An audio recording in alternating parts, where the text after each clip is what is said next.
Trinity! Aide-moi!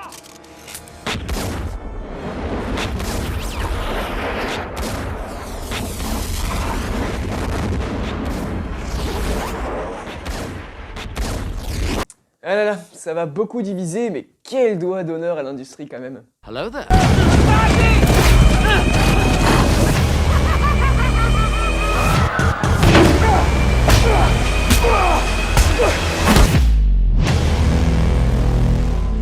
J'ai vu tant de choses que vous, humains, ne pourriez pas croire.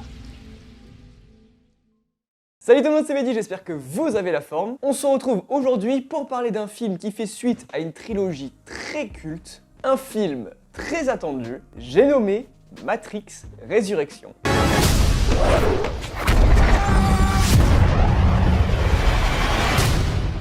Je connais encore le kung-fu.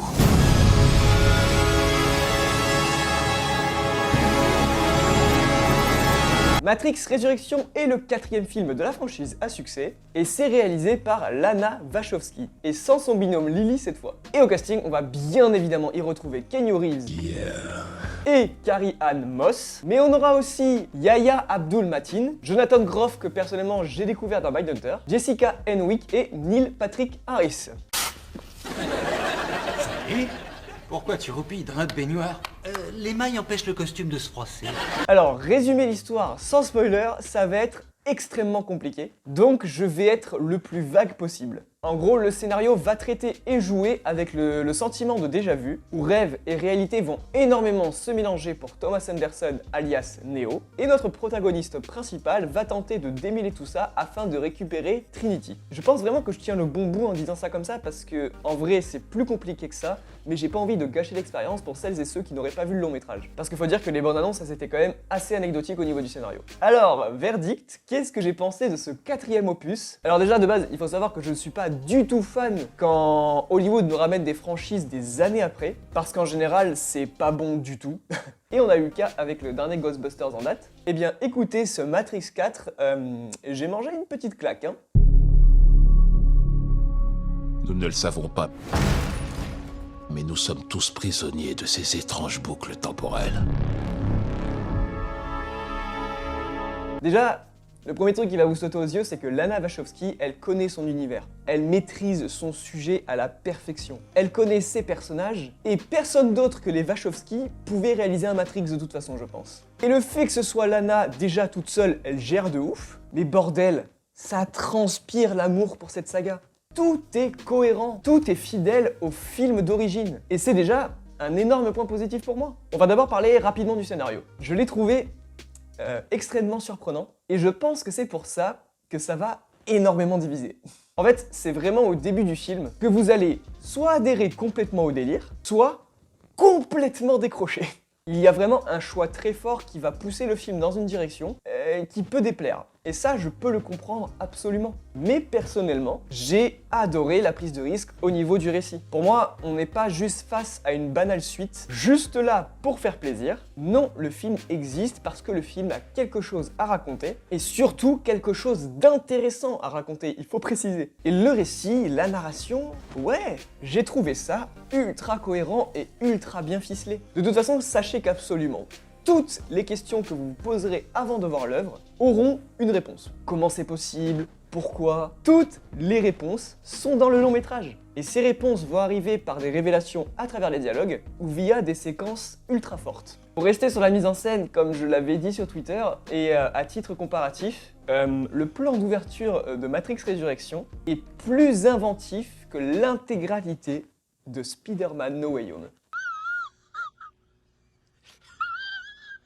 Et je dis même pas ça pour déconner. C'est simple, la réalisation de Matrix Résurrection, mais quel pied! C'est inventif, c'est bien cadré, c'est toujours ultra propre. C'est un truc de malade mental, et rien que pour ça, ça mérite d'être vu dans une salle de cinéma. Parce que le spectacle est garanti. Lana Wachowski maîtrise vraiment son univers à la perfection, l'ambiance est parfaite, l'immersion est folle. Et dans son film, en fait, elle ne cherche même pas à innover son concept. Au contraire, elle le perfectionne et elle le remet au goût du jour. En fait, elle réinvente un peu en soi le blockbuster d'action en prenant un maximum de risques sur la façon de raconter son récit et de rythmer son film. En fait, c'est un peu comme George Miller avait fait en bouleversant les codes de Mad Max avec son Mad Max Fury Road.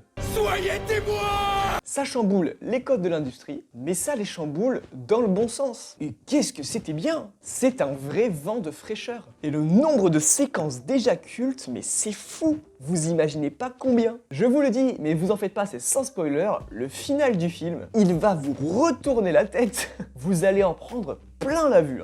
Au niveau des personnages, je vous avoue que j'avais un peu peur des nouveaux, et notamment en voyant le personnage de Jessica Henwick, mais au final, ils s'intègrent vraiment tous bien à l'univers, et j'ai vraiment adoré découvrir ces nouveaux personnages. Surtout Neil Patrick Harris et Jonathan Groff que j'ai trouvé excellents dans leurs rôles respectifs. Et évidemment, ne vous en faites pas, Keanu Reeves et Carrie-Anne Moss sont toujours aussi bons dans leur rôle. Même si parfois, chez Keanu Reeves, je retrouvais un peu trop de John Wick. Mais ça, c'est dû à la barbe et à la coupe de cheveux. Au niveau des musiques, c'est imperfect. Ça sert le spectacle, ça sert l'immersion. Et que voulez-vous de plus, hein?